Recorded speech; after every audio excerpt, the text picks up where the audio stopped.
നാം സംസാരിച്ചു വന്നത് സ്വേച്ഛാധിപത്യ ശൈലി.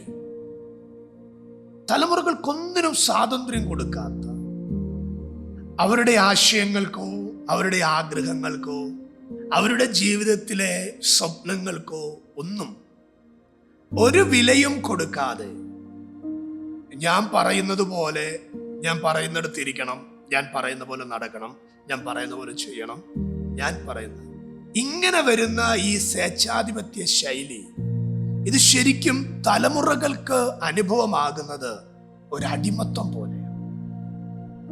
അവർക്ക് അവരുടേതായ സ്പേസ് കിട്ടുന്നില്ല ജീവിതത്തിൽ. അവർക്ക് അവരുടെ ആഗ്രഹങ്ങളോ അവരുടേതായ സ്വപ്നങ്ങളോ ഇതിനൊന്നിനും ഒരു ഫ്രീഡം കിട്ടുന്നില്ല. നമുക്കറിയാം, നമ്മുടെ ചുറ്റുപാടിൽ ഇങ്ങനെ ഭാരപ്പെടുന്ന ഒരു വലിയ കൂട്ടം കുഞ്ഞുങ്ങളുണ്ട്.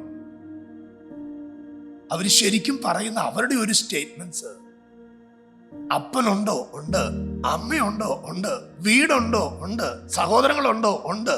പക്ഷെ അവര് പറയുന്നു, എല്ലാം ഉണ്ടെങ്കിലും ഞങ്ങൾ അനാഥരാണ് എന്നുള്ളത്. ആരുമില്ലാതെ അനാഥരായി ജീവിക്കുന്നതും, എല്ലാവരും ഉണ്ടായിട്ടും എല്ലാം ഉണ്ടായിട്ടും അനാഥരായി ജീവിക്കുന്നതും വളരെ വ്യത്യസ്തമായ റിസൾട്ടാണ് നമ്മുടെ മുമ്പിൽ കൊണ്ടുവരുന്നത്. വേദനിക്കുന്ന റിസൾട്ട് ഏതാണ് എന്ന് ചോദിച്ചാൽ തുറന്ന മനസ്സോടെ സമ്മതിക്കേണ്ടി വരും. എല്ലാവരും ഉണ്ടായിട്ടും അനാഥരായി ജീവിക്കുക എന്ന് പറഞ്ഞാൽ അവർക്ക് മിണ്ടാൻ പറ്റത്തില്ല, അവർക്ക് സംസാരിക്കാൻ പറ്റത്തില്ല, അവരുടെ ആശയങ്ങൾക്ക് ഒരു വിലയില്ല, അവരുടെ താല്പര്യങ്ങൾക്ക് ഒരു വിലയില്ല, അവർക്ക് സ്വപ്നമുണ്ട്.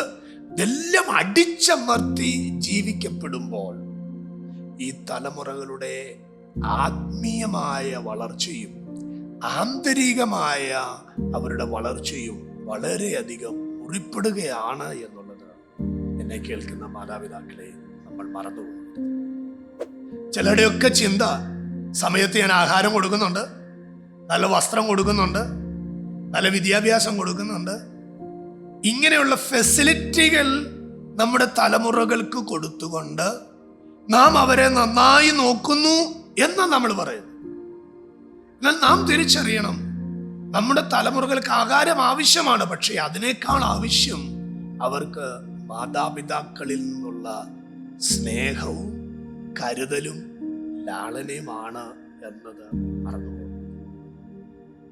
അപ്പോൾ എല്ലാം കൊടുക്കുന്നു എന്ന് നമ്മൾ പറയുന്നത് കൊണ്ട് ഒരു നല്ല മാനസിക വളർച്ചയുള്ള, ഒരു നല്ല മാനസിക നിലവാരമുള്ള ഒരു തലമുറയാണ് വളർന്നു വരുന്നത് എന്ന് നാം ചിന്തിക്കരുത്.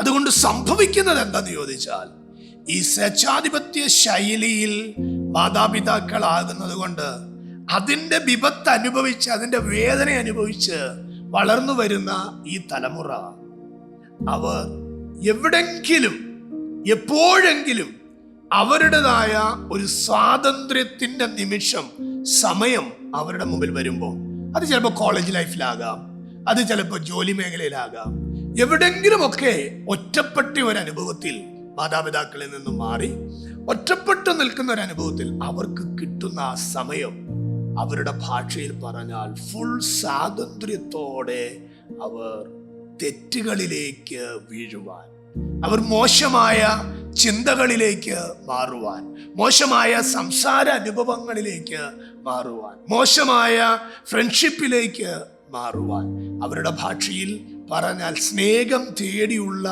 യാത്രയുടെ നടുവിൽ അവരായി പിന്നത്തേതിൽ ആർക്കും കരകയറ്റാൻ കഴിയാത്ത ഒരു വലിയ കുഴിയിൽ അവരകപ്പെടുന്നവരായി മാറും. അതുകൊണ്ട് ഒരു കാരണവശാലും ഈ ഒരു സ്വേച്ഛാധിപത്യ ശൈലി നമ്മുടെ തലമുറകളിൽ നമ്മൾ ഉപയോഗിക്കരുത്.